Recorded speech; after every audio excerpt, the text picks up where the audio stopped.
मन में एक भय उत्पन्न हो जाता है। पुरुष की पत्नी मर जाए तो भैया सवेरे सवेरे वो पुरुष निकल कर जाए तो उसका मुंह देखे कि नहीं देखे, समझना जरा। आज लोगों ने जो भ्रांतियां उत्पन्न कर रखी है, शिव महापुराण उस भ्रम को मिटाना चाहता है। इसकी पत्नी मर गई तो सवेरे सवेरे इसका मुंह देखना चाहिए कि नहीं देखना चाहिए? तो पुरुष है, उसका मुंह देखने में क्या दिक्कत है? और तुम्हें क्या मालूम कि उसकी पत्नी निपट गई, मर गई? अगर वो बिंदी लगाता, मंगलसूत्र पहनता, मांग भरता तो समझ में आता कि इसकी पत्नी चली गई तो बिंदी नहीं है, मंगलसूत्र नहीं है भाल में, मांग में सिंदूर नहीं है। पर नारी उसका पति चले जाता है तो लोग साधारण सी भाषा में कह देते, सुबह सुबह मुंह देख लिया, ओ ऐसा, कहां जा रही थी, पूजन करने जा रही थी, उसका मुंह दिख गया। कहां लिखा?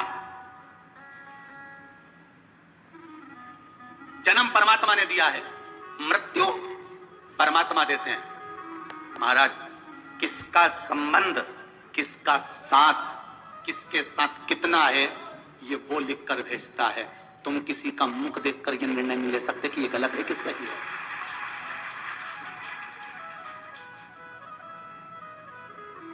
एक बेटी ने प्रश्न किया है, उसने लिखकर भेजा है, मेरा नाम मत बोलना, नहीं बोलूंगा। एक बेटी ने लिखकर भेजा है, मैं कथा में बैठी हूं, कोरोना महामारी में मेरा ससुर भी चले गए और मेरा पति भी चले गया, और हम दोनों घर में सास और बहू अपने छोटे से बच्चे को पाल रहे हैं। आज हमारे परिवार के लोग, हम निकल कर जाते हैं तो पूजन में कोई जाता है तो हमारा मुंह नहीं देखते। मेरा निवेदन केवल उसका नाम नहीं लूंगा ना, उसको मैं खड़ा करूंगा। ऐसी एक बेटी नहीं, एक माता नहीं, ना जाने कितनी होंगी। अगर मुख देखने की लीला होती तो मेरे राम जी महाराज के पिताजी दशरथ जी शांत हुए थे तो मेरी तीन तीन माताओं का भी तो मुख था। कौशल्या मैया, कैकई मैया, सुमित्रा मैया, वो भी तो रही। तो क्या अयोध्यापुर वासी मुख नहीं देखे, या राघव जी मुख नहीं देखे? ये हमारी सोच है, हमारी बुद्धि, हमारी दृष्टता, हमारी दृष्टि।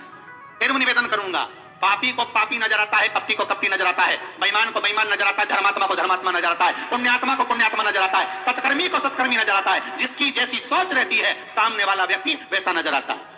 अगर मान लो पति चले भी गया पर परमात्मा ने उसको जीवित रखा है, क्यों रखा है?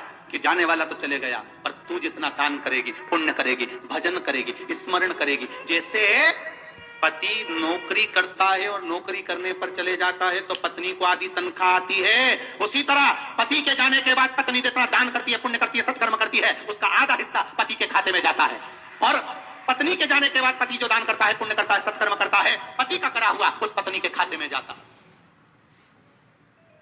आप सत्कर्म करने के लिए छोड़ा है, दान करने के लिए, भजन करने के लिए। करो एकादशी का व्रत, करो प्रदोष का व्रत, करो शिवरात्रि का व्रत, हर महीने आती है, करो भगवान का भजन, उसका पुण्य आधा उसके खाते में जाए। आप एक लोटा पानी शिव जी को चढ़ा रहे हो, आधा उसके खाते में जाए।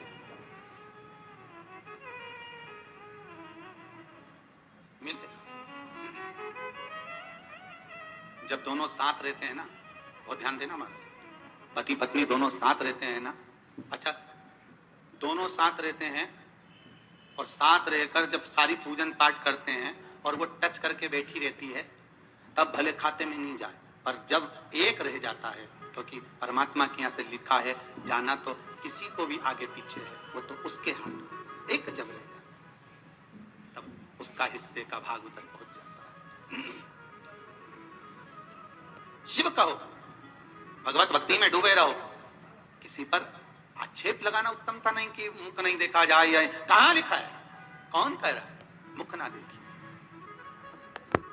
शिव भक्ति में जो लीन हो, यहां तो शिव महापुराण की कथा कहती है हर एक के भीतर शंकर समाया है, श्वास रूपी शिव सबके भीतर। ऐसा कोई है ही नहीं जिसके भीतर नहीं। क्यों भ्रम उत्पन्न करें? मनुष्य ब्रह्म ही जी रहा है।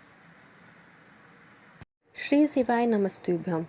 दोस्तों, आपको मेरा ये वीडियो कैसा लगा?